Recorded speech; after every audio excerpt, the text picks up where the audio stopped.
Bismillahirrahmanirrahim. Assalamualaikum warahmatullahi wabarakatuh. Halo siswa-siswi kelas 12, bagaimana kabar kalian hari ini? Insya Allah kita selalu diberikan kesehatan dan selalu dalam perlindungan Allah Subhanahu wa Ta'ala. Amin, amin, ya rabbal alamin. Anak-anak, kalian tetap harus menjaga protokol kesehatan ya. Dan yang paling penting, kalian harus tetap semangat belajarnya, walaupun kita hanya bisa melakukan pembelajaran jarak jauh. Anak-anak, minggu ini kita ketemu lagi sama Ibu di mata pelajaran Sejarah Indonesia. Tapi sebelum kita mulai pembelajaran kali ini, alangkah baiknya kita berdoa dulu menurut agama dan kepercayaan kita masing-masing. Berdoa mulai.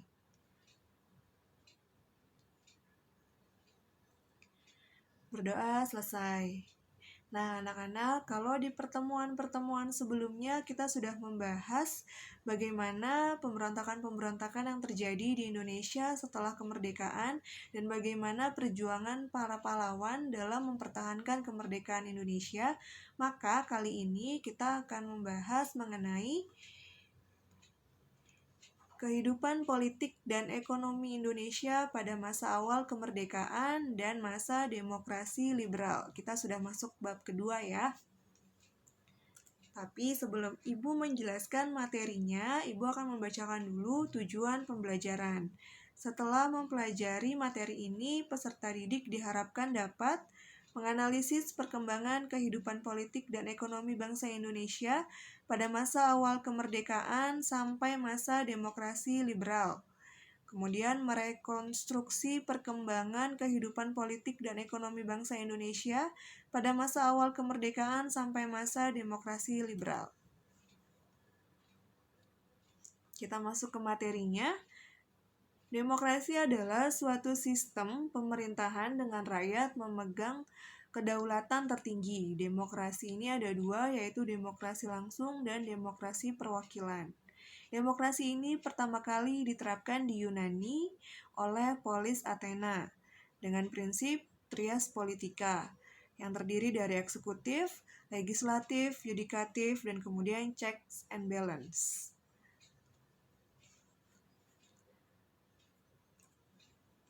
Oke, pada tanggal 4 September sampai 14 November 1945, di Indonesia menggunakan sistem presidensial di mana negara dipimpin oleh presiden dan wakil presiden. Kemudian tanggal 14 November 1945 sampai demokrasi liberal menggunakan sistem parlementer di mana dipimpin oleh Perdana Menteri. Kemudian ada juga demokrasi terpimpin, ini diterapkan pada tahun 1959, di mana eksekutif sangat dominan dan adanya konsep Nasakom. Ada juga demokrasi Pancasila dilakukan pada masa Orde Baru, di mana eksekutif sangat dominan dan adanya dui fungsi ABRI. Kemudian ada masa reformasi dilakukan sejak tahun 2004 sampai dengan sekarang, di mana presiden dan wakil presiden dipilih langsung oleh rakyat melalui pemilu. Kita masuk bagian yang pertama, masa awal kemerdekaan.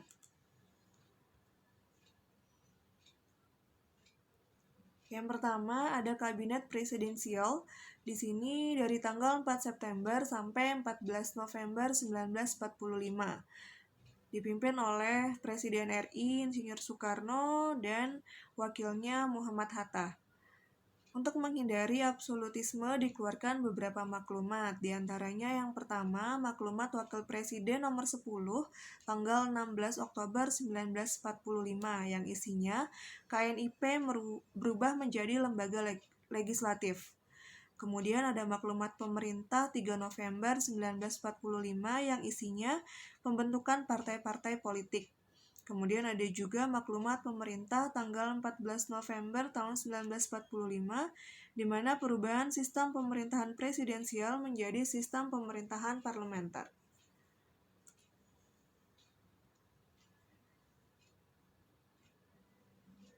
Kemudian ada juga Kabinet Republik Indonesia dari tanggal 14 November 1945 sampai 12 Maret 1946.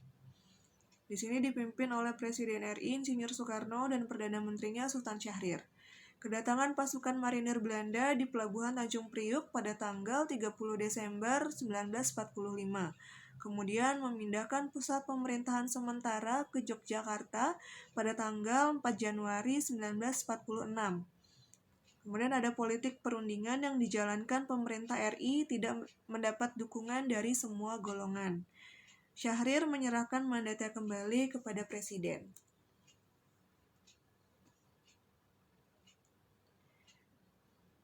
Di sini ada Kabinet Syahrir II berakhir tanggal 2 Oktober 1946.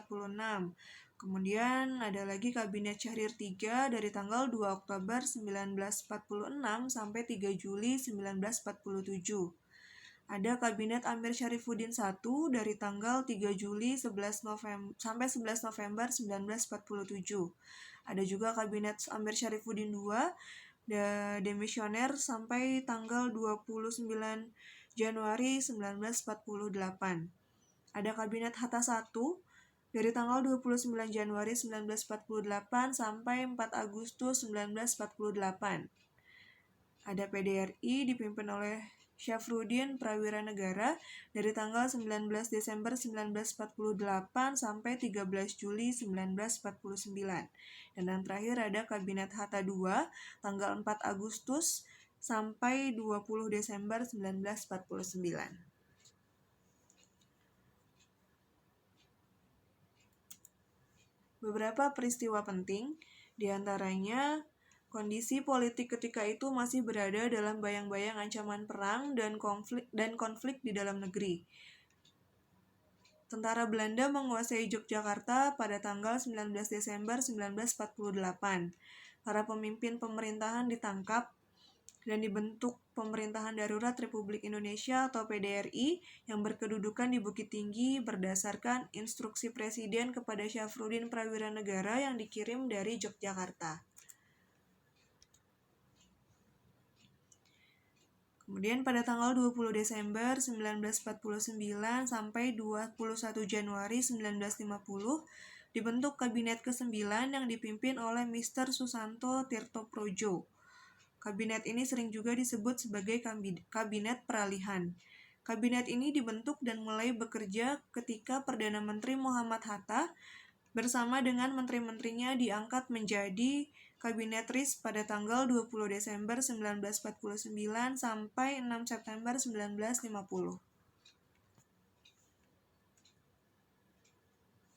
Bagian kedua, masa demokrasi liberal.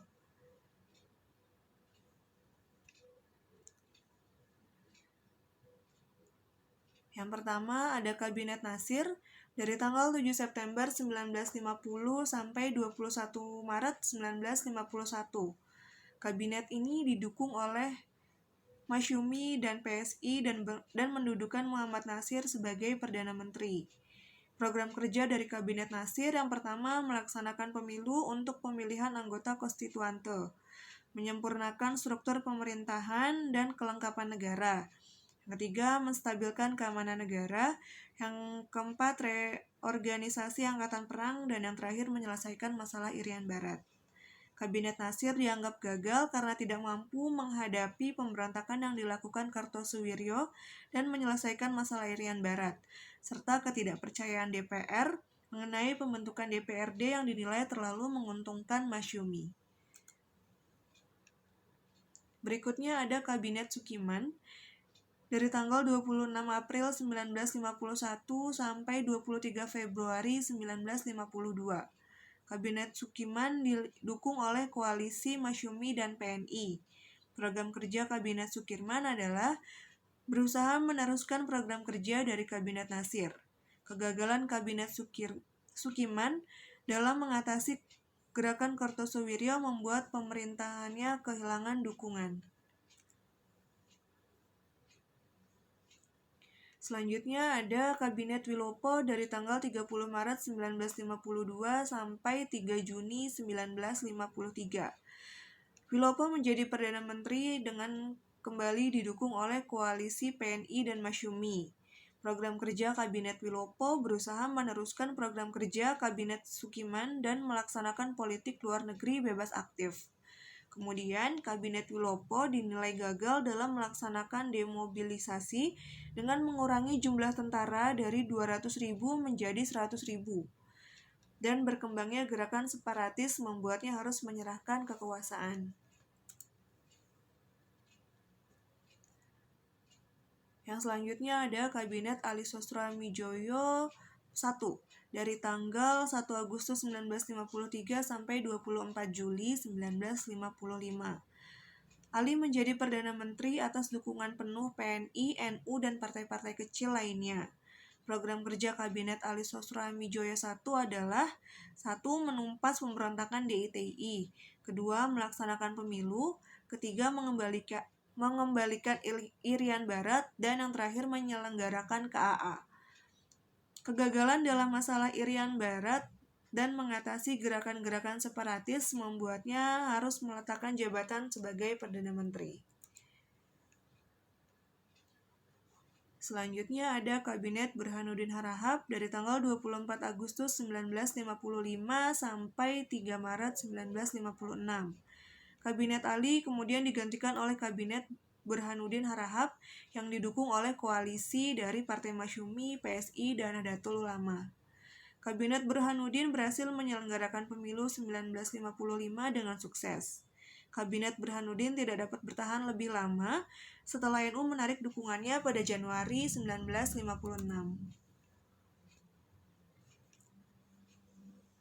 Selanjutnya ada Kabinet Ali Sosroamidjojo II dari bulan Maret 1956 sampai bulan Maret 1957. Kabinet ini dipimpin kembali oleh Ali Sosroamidjojo dari Partai PNI. Banyaknya pemberontakan di daerah dan ketidakstabilan politik menyebabkan Kabinet Ali II jatuh dan digantikan oleh Kabinet Juanda. Yang berikutnya ada Kabinet Juanda dari tanggal 9 April 1957 sampai 10 Juli 1959. Kabinet Juanda atau sering disebut dengan Kabinet Karya. Program kerja Kabinet Karya adalah membentuk Dewan Nasional, menormalisasikan keadaan Republik Indonesia, pembatalan KMB, merebut Irian Barat, dan mempercepat pembangunan. Kabinet Juanda berakhir karena Presiden Soekarno telah mengeluarkan Dekret Presiden 5 Juli 1959 dan mulailah babak baru sejarah RI, yaitu demokrasi terpimpin. Selanjutnya ada Pemilu 1955. PPI telah menetapkan waktu pemilu tahap 1 tanggal 29 September 1955 untuk memilih anggota DPR dan tanggal 15 Desember 1955 untuk memilih anggota konstituante. Namun sebelum melaksanakan pemilu tersebut, Kabinet Ali I telah jatuh pada tanggal 24 Juli 1955. Akhirnya pemilu 1955 ini dilaksanakan oleh Kabinet Burhanuddin.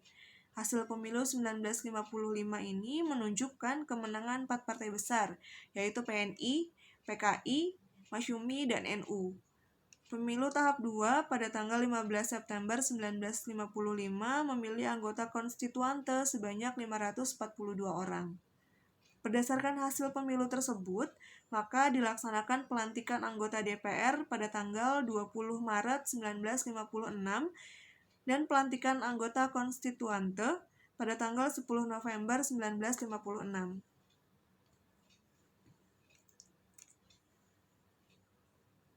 Berikutnya, kebijakan ekonomi pada masa demokrasi liberal. Yang pertama ada kebijakan Gunting Syafruddin. Gunting Syafruddin adalah kebijakan pemotongan nilai uang atau sanering yang diambil Menteri Keuangan Syafruddin Prawira Negara. Pada tanggal 20 Maret 1950, semua uang yang bernilai Rp2,50 ke atas dipotong nilainya hingga setengahnya. Tujuannya menanggulangi defisit anggaran sebesar Rp5,1 miliar. Dengan kebijakan ini, jumlah uang yang beredar bisa berkurang. Kemudian ada nasionalisasi De Javase Bank.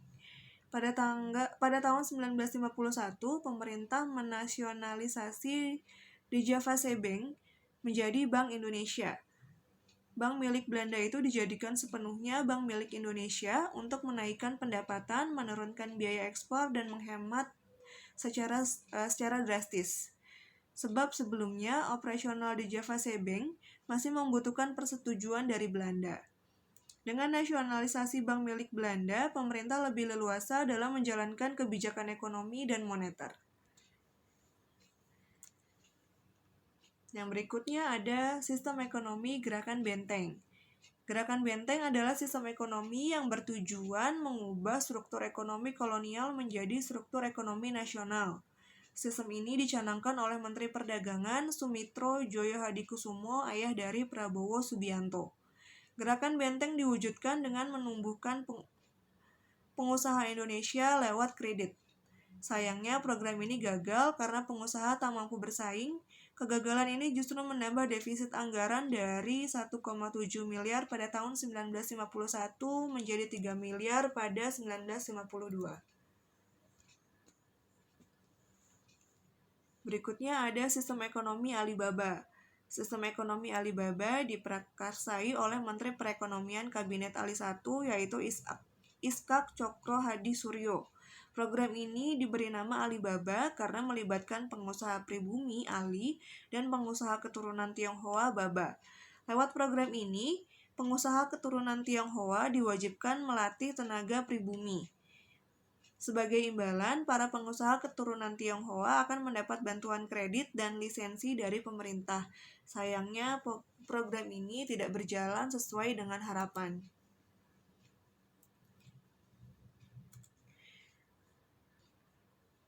Nah, anak-anak, ini ada latihan soal yang harus kalian kerjakan. Ada 5 soal. Untuk ketentuannya, soal harus dikerjakan melalui tulis tangan dan nanti di-upload, dikumpulkan di Google Classroom. Untuk kodenya masih sama seperti yang sebelumnya. Jangan lupa dikerjakan dan juga jangan lupa absen sampai jam 12 siang nanti ya. Baik anak-anak, untuk materi hari ini cukup sampai di sini. Mohon maaf jika banyak kekurangan dalam penyampaian materi kali ini. Semoga materi ini bisa bermanfaat untuk kalian semua. Terima kasih dan assalamualaikum warahmatullahi wabarakatuh. See you.